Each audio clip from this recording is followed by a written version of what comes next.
प्यारे बच्चों को गुड मॉर्निंग। कैसे हैं आप सभी? आशा करते हैं आप सभी स्वस्थ मस्त जबरदस्त होंगे। तो प्यारे बच्चों, आज हम पढ़ने वाले हैं 2 अप्रैल का करंट अफेयर्स। अप्रैल फूल हो चुका है, तो 1 अप्रैल चला गया, 2 अप्रैल आ गया, तो आज भी वही 20 मिनट का समय और पूरा करंट अफेयर्स का बेहतरीन सेशन और रिवीजन। और उम्मीद है ये सेशन आपको बड़ा पसंद आ रहा होगा और आना भी चाहिए। नहीं आएगा तो भैया लिवाएंगे, बुलाएंगे और इस सेशन को एक बेहतरीन मोड़ तक हम लेकर जाएंगे मिलकर, सभी आप और मैं। ठीक है। और मैंने आपको जैसा बताया कि प्यारे बच्चों, यूपी पुलिस के लिए लगातार आपके लिए क्लासेस चल रही हैं और जो बच्चा यूपी पुलिस के लिए प्रिपरेशन कर रहा है उस पर प्यारे बच्चों चीता बैच पर आज अंतिम दिन है डिस्काउंट का। तो जो भी बच्चे जुड़ना चाहें चीता बैच के साथ और अपनी तैयारी को बेहतर बनाना चाहें तो UP20 कूपन कोड के साथ प्यारे बच्चों इस बैच पर 20% डिस्काउंट का आज अंतिम दिन है। तो वो बच्चे खरीद सकते हैं इस कोर्स को। किसी भी डाउट के लिए 97 11 44 96 96 इस नंबर पे कॉल करिएगा तो पूरा फायदा आपको यहां इसका मिलेगा, कूपन कोड का भी और जानकारी भी। ठीक है भाई, चलो स्टार्ट करते हैं। हाल ही में किस प्रसिद्ध इतिहासकार को उगादी पुरस्कार से सम्मानित किया गया है? तो भैया जी, कौन सा इतिहासकार ऐसा है जिसे उगादी पुरस्कार दिया गया है? ठीक है भाई, तो आंध्र प्रदेश के अंदर एक फेस्टिवल भी मनाया जाता है उगादी, आप जानते हैं, नववर्ष का फेस्टिवल है। तो प्यारे बच्चों, मायना स्वामी जो हैं, इन्हें उगादी पुरस्कार से सम्मानित अभी हाल ही में किया गया है। तो नाम क्या आएगा? मायना स्वामी को किया गया है बेटा। तो बात करें यहां पर मायना स्वामी, आंध्र प्रदेश सरकार ने प्रसिद्ध इतिहासकार और पुरातत्वविद प्यारे बच्चों मायना स्वामी को ऐतिहासिक अनुसंधान और सामाजिक सेवा के योगदान के लिए प्रतिष्ठित उगादी पुरस्कार से सम्मानित करने की घोषणा की है। यह पुरस्कार मुख्यमंत्री एन चंद्रबाबू नायडू, जो कि यहां के प्यारे बच्चों मुख्यमंत्री हैं, द्वारा विजयवाड़ा में एक समारोह के दौरान प्रदान किया जाएगा। इस पुरस्कार के अंतर्गत निम्नलिखित सम्मान दिए जाते हैं। प्यारे बच्चों, कला रत्न की उपाधि, प्रतिष्ठित हंसा पदक मिलता है, प्रशस्ति पत्र मिलता है और नगद पुरस्कार भी दिया जाता है। आंध्र प्रदेश के अंदर प्यारे बच्चों ये कह रहा है और भी बातें कुछ, जैसे ये सम्मान समारोह विजयवाड़ा के तुमलापल्ली कला क्षेत्र में रविवार को आयोजित किया जाएगा, जो कि प्यारे बच्चों मुख्यमंत्री स्वयं प्यारे बच्चों मायना स्वामी को ये पुरस्कार प्रदान करेंगे। और तुमलापल्ली की जो माइंस है ये बेटा यूरेनियम के लिए प्रसिद्ध है। यूरेनियम तो कई बार एग्जाम में पूछा गया है, यूरेनियम के भंडार सबसे ज्यादा कहां हैं? तो आंध्र प्रदेश में, भारत के अंदर। ठीक है। आंध्र प्रदेश के प्रमुख फेस्टिवल भी हैं जो कि बड़े महत्वपूर्ण हैं, जैसे फ्लोमिंगो उत्सव है, कल्याणम उत्सव है, येरलम्मा जतारा है, दुर्गम्मा फेस्टिवल है, लुम्बिनी महोत्सव है, ब्रह्म उत्सव है, विशाखा उत्सव है, डेक्कन फेस्टिवल है। तो ये सारे फेस्टिवल कहां मनाए जाते हैं? आंध्र प्रदेश में। उगादी तो है ही नववर्ष का त्योहार प्यारे बच्चों। आगे बात करेंगे, हाल ही में किसने मतलब महिला वर्ग में मियामी ओपन टेनिस टूर्नामेंट जीता है? तो भैया ये एक बेलारूस की महिला मतलब आपकी टेनिस प्लेयर है, बहुत बेहतरीन।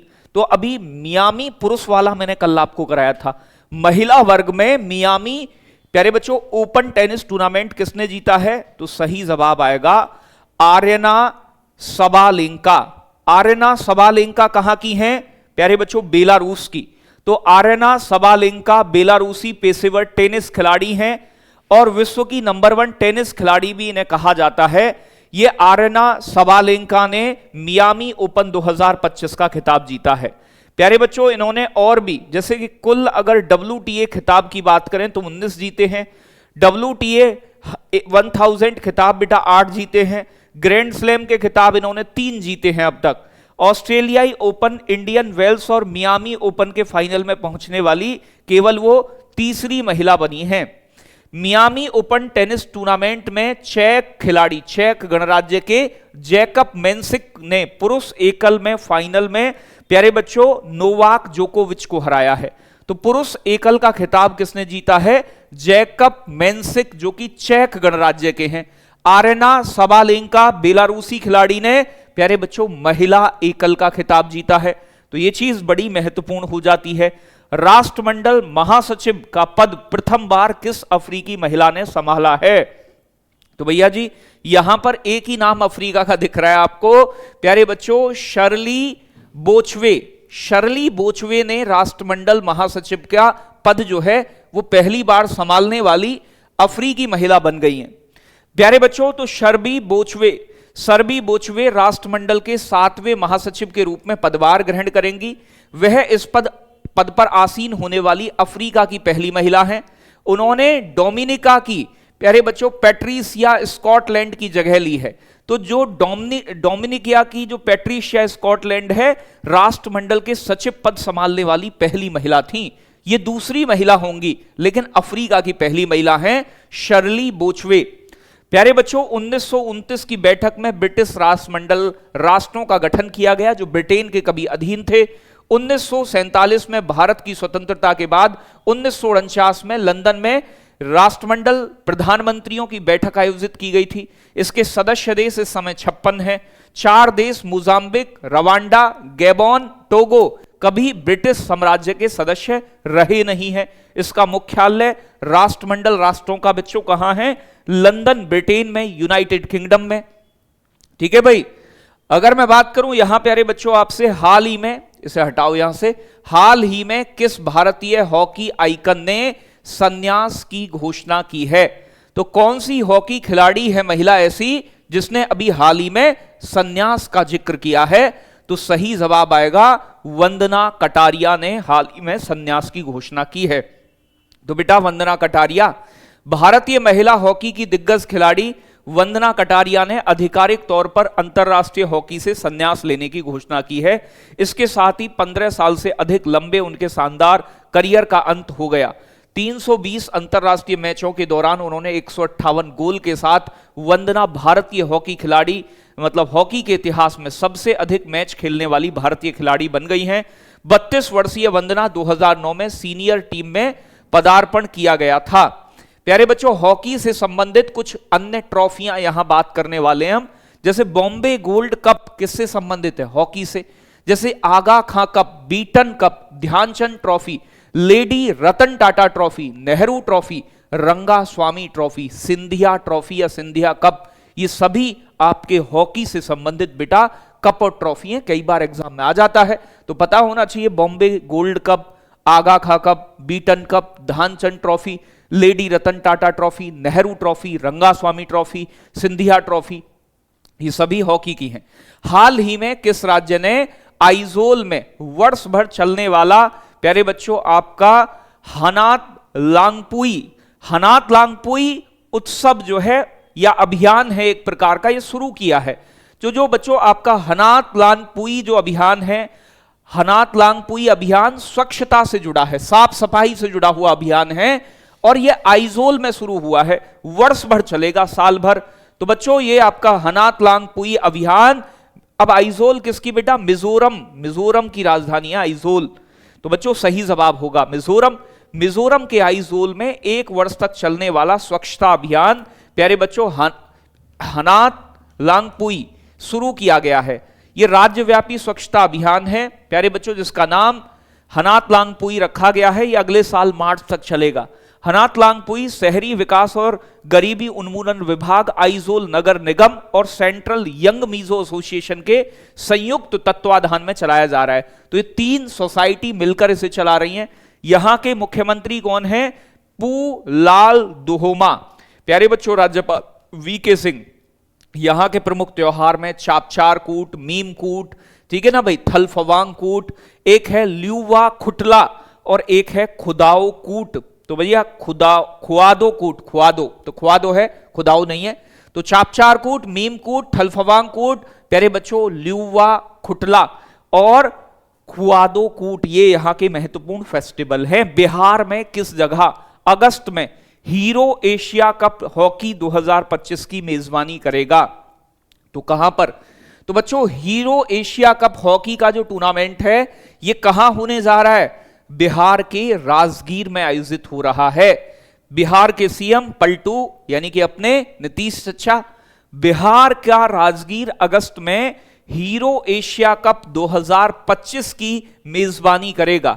हीरो एशिया कप के 12वें संस्करण में भारत, पाकिस्तान, जापान, कोरिया, चीन और मलेशिया सहित 8 टीम जो है पार्टिसिपेट करेंगी। नवंबर 2024 में महिला एशिया चैंपियनशिप के बाद यह राजगीर में आयोजित दूसरा अंतरराष्ट्रीय खेल आयोजन होगा।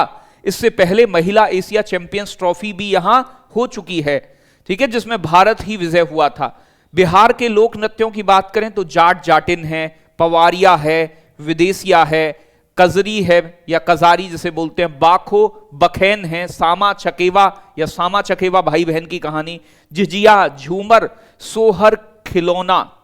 तो बच्चों जट जटिन, पवरिया, विदेशिया, कजरी, बखो बखेन, ठीक है जी, सामा चकेवा, वेरी इंपोर्टेंट। प्रधानमंत्री मोदी किस देश में छठे बिम्स्टेक शिखर सम्मेलन में भाग लेंगे? तो बंगाल की खाड़ी के आसपास के देशों का एक पूरा ग्रुप है जिसे हम बिम्स्टेक कहते हैं। और बिम्स्टेक में भाग लेने के लिए मोदी जी कहां जा रहे हैं बेटा? थाईलैंड जा रहे हैं। थाईलैंड ऑप्शन हो जाएगा पहला वाला सही, थाईलैंड के अंदर आयोजित हो रहा है। तो प्रधानमंत्री मोदी 4 अप्रैल को बैंकॉक में आयोजित होने वाले छठे बिम्स्टेक शिखर सम्मेलन में भाग लेने के लिए 3 अप्रैल को थाईलैंड का दौरा करेंगे। विषय वस्तु रहेगी प्यारे बच्चों प्रॉस्पेरस, प्यारे बच्चों resilient and open BIMSTEC. BIMSTEC का पूरा नाम है Bay of Bengal initiative for multi sectoral technical and economic cooperation. प्यारे बच्चों बहु क्षेत्रीय तकनीकी और आर्थिक सहयोग के लिए बंगाल की खाड़ी की पहल। तो बंगाल की खाड़ी के आसपास के 7 देश इसमें शामिल हैं, जिसमें भारत भी है। तो बांग्लादेश, भूटान, भारत, म्यांमार, नेपाल, श्रीलंका और थाईलैंड जो है ये 7 देशों का एक संघ है। प्यारे बच्चों इसका सचिवालय ढाका बांग्लादेश में है। बिम्स्टेक की स्थापना 1997 के अंदर हुई थी। और ये प्रश्न जो है बड़ा स्टार वाला बन जाता है, मतलब इंपोर्टेंट, आगे आने वाले एग्जाम में टपक सकता है। हाल ही में किसे शांति और स्थिरता के लिए गोल्ड मरकरी पुरस्कार मिला है? भैया जी दलाई लामा, नाम दिख रहा होगा ना सामने ही, 14वें दलाई लामा। तो भैया दलाई लामा को कई सारे अवार्ड मिले हैं, इन्होंने शांति के लिए बहुत सारे काम किए हैं।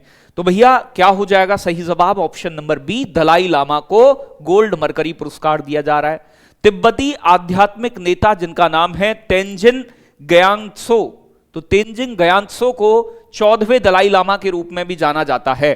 2025 का शांति और स्थिरता के लिए प्रतिष्ठित गोल्ड मरकरी पुरस्कार से सम्मानित किया गया। यह पुरस्कार 90 वर्षीय दलाई लामा को 31 मार्च 2025 को हिमाचल प्रदेश के धर्मशाला में इनके निवास स्थान पर प्रदान किया गया। यह पुरस्कार गोल्ड मरकरी इंटरनेशनल के अध्यक्ष और महासचिव निकोलस डी सेंटियस ने दलाई लामा को स्वयं प्रदान किया। तो निकोलस डी सेंटियस के द्वारा स्वयं दलाई लामा को यह अवार्ड मिला है, gold mercury award. Dalai Lama को पूरे विश्व में शांति अहिंसा के प्रतीक के रूप में जाना जाता है। 1989 में उन्हें नोबेल शांति पुरस्कार से भी सम्मानित किया गया है। दलाई लामा को गोल्ड मरकरी इंटरनेशनल अवार्ड की स्थापना गोल्ड मरकरी इंटरनेशनल फाउंडेशन द्वारा 1961 में की गई थी। ये वर्तमान में लंदन यूनाइटेड किंगडम में स्थित है।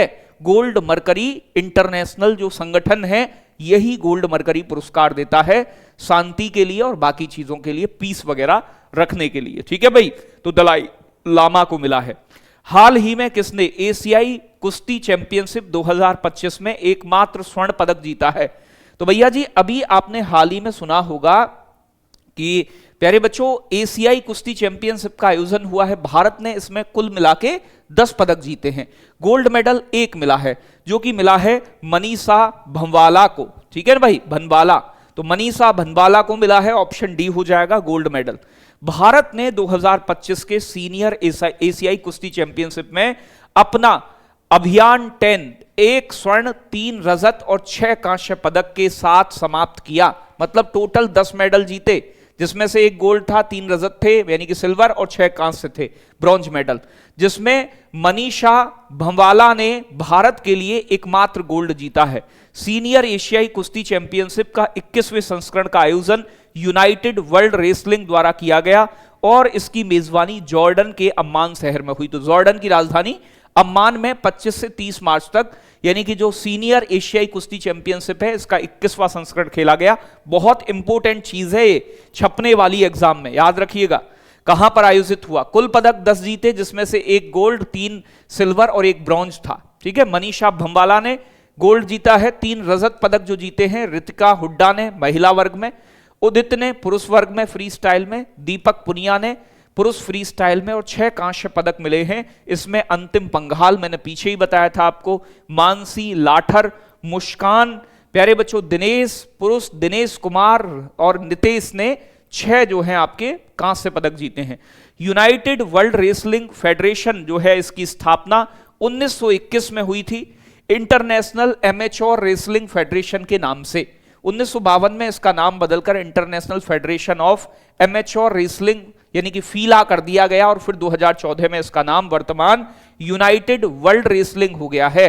तो इसका नाम वर्तमान में 2014 में बदलकर यूनाइटेड वर्ल्ड रेसलिंग कर दिया गया है। इसका मुख्यालय कार्सियर सुरवेवे स्विट्जरलैंड के अंदर है और इसके वर्तमान अध्यक्ष प्यारे बच्चों नेनाद लालोविक हैं। ठीक है भाई, तो नेनाद लालोविक जो है इसके वर्तमान कौन है बेटा, अध्यक्ष हैं। आगे बात करेंगे नेक्स्ट आपका चौथा भारत अमेरिका त्रिसेवा टाइगर ट्रम्प 2025 का प्रारंभ कहां हुआ है। तो भैया जी जो टाइगर ट्रम्प जो सैन्याभ्यास है वो भारत और अमेरिका के बीच होता है और इसका तीसरा जो संस्करण है, चौथा है बेटा, 4th नंबर का संस्करण जो है वो विशाखापट्टनम में होने जा रहा है आंध्र प्रदेश के अंदर। तो ये नौसेना अभ्यास है भारत अमेरिका के बीच में। तो ये कह रहा है भारत संयुक्त राज्य अमेरिका यूएस त्रिसेवा टाइगर ट्रम्प का अभ्यास का चौथा संस्करण 1 अप्रैल 2025 को आंध्र प्रदेश के विशाखापट्टनम में शुरू हुआ है। भारत और अमेरिका के बीच कुछ अन्य सैन्य अभ्यास होते हैं, जैसे कि एक नाम है सीधा युद्ध अभ्यास, तो भारत अमेरिका के बीच, एक है वज्र प्रहार भारत अमेरिका के बीच। टाइगर ट्रम्प का तो चौथा संस्करण हो ही रहा है। Cope India, Red Flag, Malabar exercise में जापान भी शामिल है। तो यहां भारत, अमेरिका और जापान 3 देश हो जाते हैं मालाबार एक्सरसाइज के अंदर प्यारे बच्चों। आगे बात करेंगे, अगला प्रश्न, हाल ही में कहां पहला बाइसन महोत्सव का आयोजन किया गया है। तो प्यारे बच्चों उड़ीसा के अंदर पहले बाइसन महोत्सव का आयोजन किया गया है। तो यह भी महत्वपूर्ण प्रश्न बन जाता है। हीराकुंड वन्यजीव विभाग ने हाल ही में उड़ीसा के प्यारे बच्चों देवरीगढ़ वन्यजीव अभ्यारण्य में भारतीय बाइसन महोत्सव का पहला संस्करण आयोजित किया। यह राज्य में अपनी तरह का पहला आयोजन था जिसका उद्देश्य भारतीय बाइसन, जिसे गौर या गयाला भी कहते हैं, इसके संरक्षण के प्रति जागरूकता बढ़ाना था। प्यारे बच्चों देवरीगढ़ वन्यजीव अभ्यारण्य कहां है, उड़ीसा में। प्यारे बच्चों बरनगढ़ जिले में हीराकुंड बांध महानदी के पास में स्थित है। इसका क्षेत्रफल जो है 346.91 वर्ग किलोमीटर। ये इंपोर्टेंट नहीं है, लेकिन देवरीगढ़ वन्यजीव अभ्यारण्य कहां है यह बात इंपोर्टेंट है आपके लिए। यह अंतरराष्ट्रीय प्राकृतिक संरक्षण संघ जो IUCN की रेड लिस्ट में वर्ष 1986 के बाद से प्यारे बच्चों सुभेद घोषित है। कौन, भारतीय बाइसन। तो IUCN जो प्रजातियां खत्म होने की कगार पर होती हैं उन्हें लिस्टेड करने के लिए रेड डेटा बुक जारी करती है। भारत सरकार ने इसे वन्यजीव संरक्षण अधिनियम 1972 की लिस्ट 1 में भी शामिल किया गया है। भितरकनिका और सिमलीपाल नेशनल पार्क भी उड़ीसा के 2 महत्वपूर्ण नेशनल पार्क हैं। ये मगरमच्छ के लिए जाने जाते हैं। कुछ हाइलाइट्स हैं, जैसे युवा कार्य मंत्रालय ने 1 से 3 अप्रैल 2025 तक माई भारत पोर्टल के माध्यम से 75,000 से अधिक प्रविष्टियों के साथ विकसित भारत युवा संसद की मेजबानी कर रहा है। आगे बात करेंगे, बॉम्बे उच्च न्यायालय ने 26 सप्ताह की गर्भवती को यानी कि गर्भावस्था को समाप्त करने के महिला के अधिकार को बरकरार रखा है कि अगर आपके मतलब 26 सप्ताह तक का बच्चा है पेट के अंदर तो आप उसका अबॉर्शन करा सकते हैं। भारत गर्व के साथ प्रोजेक्ट टाइगर के 52 वर्ष पूरे होने का जश्न मना रहा है, जो कि वन्यजीव संरक्षण के परिदृश्य को बढ़ावा देने वाली एक पहल है। तो 52 साल पूरे हो रहे हैं प्रोजेक्ट टाइगर को। कब शुरू हुआ था, 1 अप्रैल 1973 को। ये टाइगर की घटती आबादी को बढ़ाने के लिए प्रोजेक्ट टाइगर की शुरुआत की गई थी। 2006 में जब टाइगर की गणना की गई तो 1411 टाइगर थे। भारत की जंगली बाघ आबादी 2022 में बढ़ के अब 3682 हो गई है। देश में अब कुल 58 जो है बाघ अभ्यारण्य हैं। अभी हाल ही में मध्य प्रदेश के माधव नेशनल पार्क को 58वां टाइगर रिजर्व घोषित किया गया था। युवा कार्य एवं खेल राज्य मंत्री प्यारे बच्चों निखिल खड़से ने नई दिल्ली में स्पोर्ट्स कॉन्क्लेव 2025 का उद्घाटन किया है। तो ये कुछ पॉइंट हैं जो बचते हैं, मुझे लगता है कि बच्चों को एक नजर इन पर मार लेनी चाहिए तो वो बड़ा महत्वपूर्ण हो जाता है। ठीक है, चलो जी आगे बात करेंगे। पुराना 1 अप्रैल का करंट अफेयर्स का आपका रिवीजन। प्रधानमंत्री मोदी 2025 में अंतरराष्ट्रीय योग दिवस के लिए कौन सी थीम की घोषणा की है? तो yoga for one earth one health. प्यारे बच्चों, हाल ही में किसने education and nutrition learn to eat well नामक एक पोर्टल जारी किया है? तो यूनेस्को। प्यारे बच्चों, हाल ही में कौन प्रधानमंत्री नरेंद्र मोदी की निजी सचिव नियुक्त हुई हैं? निधि तिवारी जी को बनाया गया है। ये विदेश जो सर्विसेज होती हैं, फॉरेन सर्विसेज, उनकी मतलब वो उनके अंदर थी ये सेलेक्टेड। माइक्रोसॉफ्ट ने किस दिन को 50 वर्ष पूरे होने के लिए जश्न मना रहा है? 1975 में स्थापना हुई। माइक्रोसॉफ्ट की टेक्नोलॉजी से जुड़ी हुई कंपनी है, टेक कंपनी है। 4 अप्रैल 2025 को। प्यारे बच्चों, ये कह रहा है हाल ही में किसने बच्चों के लिए एक अनूठा ग्रीष्मकालीन कैलेंडर अवकाश कैलेंडर लॉन्च किया है कि बच्चे कैसे अपने आप को स्किल्स को बढ़ा सकते हैं छुट्टियों का यूज करके? तो मोदी जी ने। कौन सा देश क्रिप्टो परिसंपत्तियों को वित्तीय उत्पादों के रूप में कानूनी दर्जा देगा? तो जापान। ठीक है भाई, ये क्रिप्टो करेंसी को वैध मानने लगेगा अब। किस राज्य सरकार ने पहली बार मुफ्त चावल योजना शुरू की है? तेलंगाना सरकार ने। हाल ही में मियामी ओपन चैंपियन किसने जीती है? तो बताए थे आपको, जैकब मेंसिक ने जीती है। हाल ही में किस देश ने विश्व मुक्केबाजी कप में प्यारे बच्चों नरेंद्र बेरवाल ने भारत की अगुवाई करेंगे किस देश के अंदर? तो ब्राजील के अंदर जो टीम जा रही है हमारी, उसकी विश्व मुक्केबाजी कप के अंदर नरेंद्र बेरवाल जो हैं ये अगुवाई करने वाले हैं। हाल ही में किस बैंक ने EASE 6.0 में शीर्ष सुधार पुरस्कार जीता है? तो पंजाब एंड सिंध बैंक ने अपनी सर्विसेज के मामले में EASE 6.0 में शीर्ष जो सुधार पुरस्कार है उसे प्राप्त किया है। अगला प्रश्न जो होमवर्क का है बड़ा महत्वपूर्ण है। संयुक्त राष्ट्र जनसंख्या कोष की स्थापना कब हुई थी और इसका मुख्यालय कहां है? ये इतना इंपॉर्टेंट है कि मैंने कई बार एग्जाम में देखा है। आप इसका पता लगाओगे और करंट का ये मामला आप बताओगे मुझे, मतलब होमवर्क का, कमेंट सेक्शन के अंदर कि कैसा लगा आपको ये सेशन। और इस प्रश्न का जवाब जरूर दिया करो, नहीं तो वहीं आके सहतूत की डंडी से पिटाई लगाई जाएगी। कैसा लगा सेशन जरूर बताएं कमेंट में, और रिवीजन जरूर करें। बाकी मैं बहुत जल्दी आपको मार्च महीने की कंप्लीट करंट अफेयर्स का रिवीजन कराने वाला हूं। बाकी चीता बैच से जिन बच्चों को जुड़ना हो, आपके बहन भाई हो, तो जरूर उनसे कहिएगा कि बेहतरीन कंटेंट के लिए इस बैच के साथ जरूर जुड़ें। बहुत बहुत धन्यवाद। Love you, take care, bye bye, जय हिंद बच्चों।